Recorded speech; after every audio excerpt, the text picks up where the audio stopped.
पिता को सम्मान दे रहे हैं। चींटियां दुनिया की सबसे बड़ी डॉक्टर, पल्स चेक करने के लिए किसी स्टेथोस्कोप की जरूरत नहीं है। इस कविता की वैसा मुझे जो प्रेरणा मिली वो यहां से मिली। एक जगह डेड बॉडी पड़ी थी, मैं गया तो किसी ने कहा कि हल्दी लाओ, चारों तरफ डाल दो नहीं तो चींटियां आ जाएंगी। मैंने कहा अच्छा, चींटियों को पता है कि ये मर गया? हम डॉक्टर के पास जाएंगे, वो स्टेथोस्कोप लगाएगा, तब जाके पता लगेगा कि ये मर गया। तो वहां से एक कविता शुरू कि चींटियां दुनिया की सबसे बड़ी डॉक्टर, पल्स चेक करने के लिए किसी स्टेथोस्कोप की जरूरत नहीं, पता नहीं कौन से मेडिकल कॉलेज में पढ़ी है, कौन है इनका गुरु, इधर किसी का जीवन खत्म, उधर चींटियों द्वारा पोस्टमार्टम शुरू। थोड़ी सी देर में कहीं से कहीं पहुंच जाती है अपनी सुपर फास्ट चाल से, और हल्दीराम की मिठाइयों को तो ढूंढ के निकाल लाती है पाताल से। दो ताली बजी, रहने दो भाई साहब।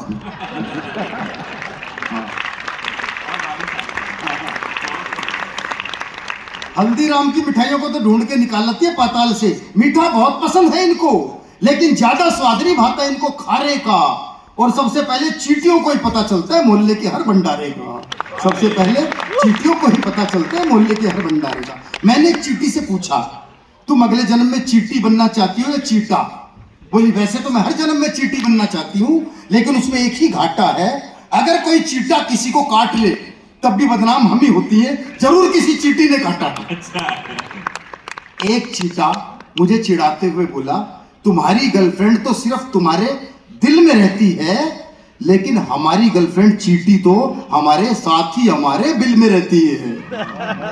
और एक चींटी बोली कि वैसे तो हमारी प्रजाति गुणों की खान है, लेकिन इस बार तो मैं माउंट एवरेस्ट पे भी होके आई हूं, जहां -60 डिग्री तापमान है। तो माउंट एवरेस्ट से लौटा एक पर्वतारोही बोला, मैं नहीं मानता, और कोई दम नहीं है चींटी रानी तुम्हारे झूठ में। चींटी बोली, अरे बावड़े, मैं तो छिपी बैठी थी तेरे ही स्लीपिंग सूट में। दिमाग बहुत है हमारे अंदर, भले ही छोटे छोटे से हैं पैर, और एक बार तो किसी की जेब में बैठ के बिना पासपोर्ट लंदन तक की करिए सैर। हम चींटियां चले तो चलती ही जाएं, किसी अंतरिक्ष यान की तरह, या फिर किसी भारतीय महिला की जुबान की तरह, या फिर किसी भारतीय महिला की जुबान की तरह। और इन दो पंक्तियों पर मुझे आप सबका विशेष आशीर्वाद चाहिए। ये पंक्तियां आपके स्वाभिमान की पंक्तियां हो गई हो तो, कि दुनिया के अलग अलग हिस्सों में, चींटी कह रहे कि दुनिया के अलग अलग हिस्सों में मेरे साथ अलग अलग व्यवहार होता है, लेकिन धन्य है सनातन धर्म, धन्य है सनातन संस्कृति, जहां हमारे बिलों पर आटा डालकर हमारा सत्कार होता है।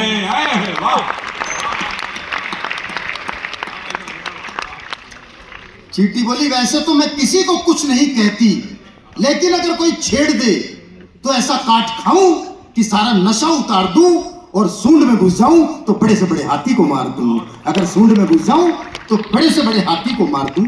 आदमी 2 सीढ़ी से गिरे तो 3 महीने का प्लस्तर, कभी कभी ऐसी भी किस्मत फूटती है। और उधर चींटी को देख लो, छत से गिरे उठ के चल दे, अगली की टांग तक नहीं टूटती है। और जिन पंक्तियों के लिए मैंने कविता लिखी, वो समापन की पंक्तियां आपको सौंपकर विदाई मांगता हूं कि चींटियां अपने वजन से 50 गुना वजन उठाकर चलती हैं।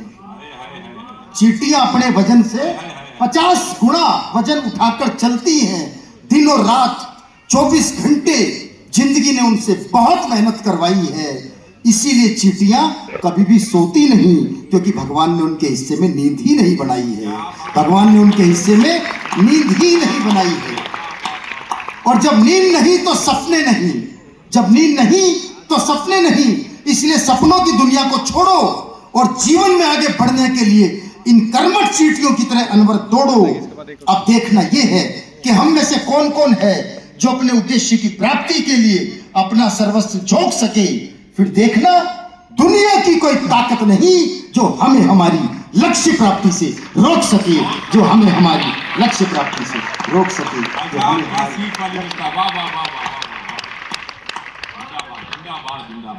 बहुत आपने प्यार दिया, बहुत आपने स्नेह दिया, और मैं क्रम को आगे बढ़ाना चाहता हूं और देश के उस बड़े कवि को, वीर रस के उस बड़े कवि